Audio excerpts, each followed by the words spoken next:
The sunfish, or molar, is the dumbest creature alive. Not just from an intelligence perspective, I mean, look at it. It's a being of extremes and comically bad at being an animal. Its evolutionary strategy is to be chunky boys, weaker than their predators, staring into the ocean with empty, dumb eyes, eating the least nutritious food possible, but growing amazingly fast, getting infested by parasites, and dying horribly. If you presented the sunfish in animal invention class, everybody would be really upset with you. And yet somehow the molar doesn't just survive but thrives. How? Like, actually, how? Are you okay, evolution? The genus of molar is a fish built wrong, a giant head that evolution lost interest in halfway through. Its body is very flat and circular without a real tail. Instead, it has a sort of rudder-like stump.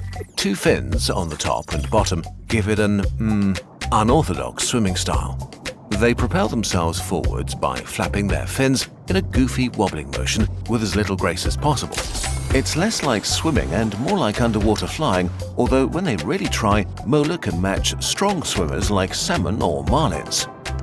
Some fish also don't have a swim bladder, the gas-filled organ most fish use for buoyancy. Instead, they have a jelly-like layer of flesh that's 90% water to dive or surface, which definitely doesn't help with agility. Most of the time, molar cruises around leisurely. Their teeth are fused into a parrot-like beak that sits in a tiny gaping pout that's open most of the time. Together with two huge empty eyes, the sunfish has a perpetual derpy face, always looking stunned. Some fish don't have proper scales, but some of the thickest skin in the ocean after whales. Numbers make my head spin. How can I make this easy? Stunned. Some fish don't have proper scales, but some of the thickest skin in the ocean after whales. Up to 15 centimeters thick. It's rough and rubbery and often covered in mucus, like armor made from car tires. Although most of what it's protecting is not that great in the first place. Sunfish can become as big and massive as a large car, but its organs are collected together in the front of their body, while most of their bulk is oddly textured, flabby, gelatinous tissue, an animal made from all the worst parts of a steak. This very mid-meat is supported by a sort of weird skeleton without ribs or a tailbone and a lot of cartilage. Their weird bodies are a mobile mini-ecosystem, infested and saturated with around 50 species of parasites, probably more than any other fish. Crustaceans, barnacles, various worms and protozoans live on and in their skin, muscles, gills or organs. They're such a paradise for parasites that even their parasites have their own smaller parasites. Some molar are also followed by an entourage of other fish that seek protection, food scraps, or feed on their inhabitants. This awkward situation may be the root of their most bizarre behavior. Molar frequently swim to the surface to float on their side like a pancake. They're sunbathing to warm up again from deep, cold dives, which is where they got their name from. But they also do it to present their body to seabirds like albatrosses. The birds start picking the parasites from the sunfish body, while smaller fish that live near the surface take care of the bottom half, cleaning them in exchange for a snack. While this is a great adaptation to their parasite infection, it sadly often leads to dead sunfish when they collide with boats. Since they're still cold and slow from the deep when they float on the surface, they can't react to anything coming at them. Once molar reach a certain size, most predatory fish seem to avoid them, probably wrongfully assuming their size means that they could fight back, and because their outsides are too tough. But orcas, sharks and sea lions sometimes attack and take a bite, usually only to say, "No thank you, I prefer starving to death." Because for big predators, some fish are watery, not very nutritious, cartilage-filled, parasite-ridden jelly donuts. They simply prefer to eat almost anything else, leaving molars swimming around with big chunks missing, looking even more ridiculous.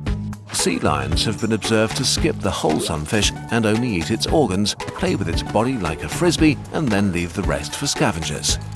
The sunfish might be sad about all of this, but we'll never know because our chunky boys are incredibly stupid.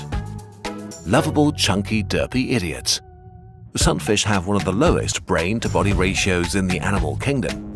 A car-sized molar has a walnut-sized brain and only a tiny spine, so its mind runs an early alpha version of intelligence with updates disabled. If you look a sunfish deep in the eyes, you'll mostly see your reflection. Despite or maybe because of their daftness, they're pretty gentle fish that show no aggression towards other larger animals and are friendly to humans. Sometimes they even approach divers or boats to check out what they are and to stare at them derpily. Even if some fish could get angry, they kind of lack the tools or temperament to hurt a human. Adult sunfish are loners that spend most of their lives drifting and wobbling through the ocean solo, although sometimes they come together to make babies. Spotting two sunfish making love is extremely difficult because they rendezvous in the deep ocean. But we know that their strategy is for 99.999% of their offspring to die. Female molar carry far more eggs than any other vertebrate on Earth, hundreds of millions of eggs in a single mating party. Sunfish eggs are tiny and float in the plankton where millions are eaten, starve, or don't even hatch. The larvae that do hatch are adorable rice grain-sized weirdos covered in little star-shaped spines with the derpy facial expression of adult sunfish. All kinds of predators gobble up these tiny molar by the millions, so to have any chance they need to become large quickly. Luckily, sunfish have the most rapid and extreme growth of any animal. A larva can increase its weight 60 million times from hatching to adult.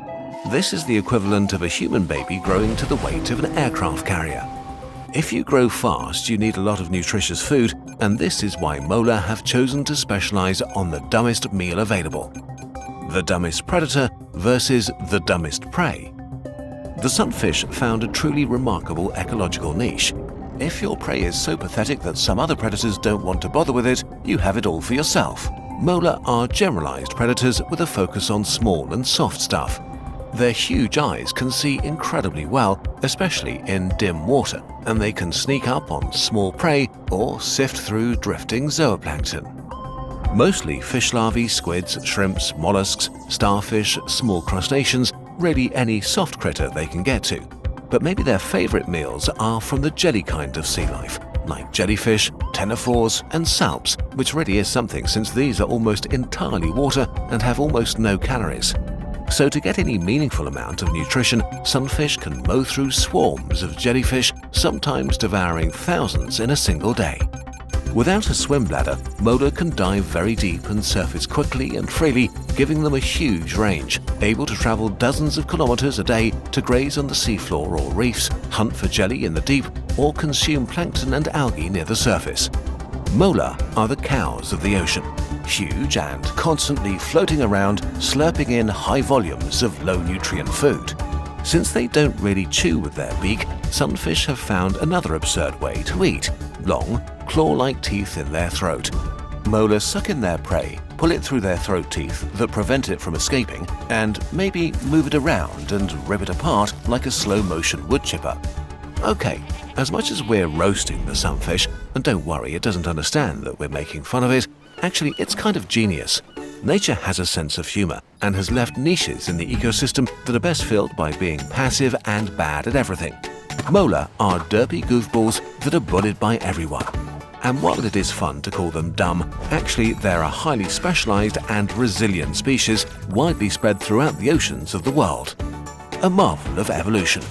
A truly genius creature.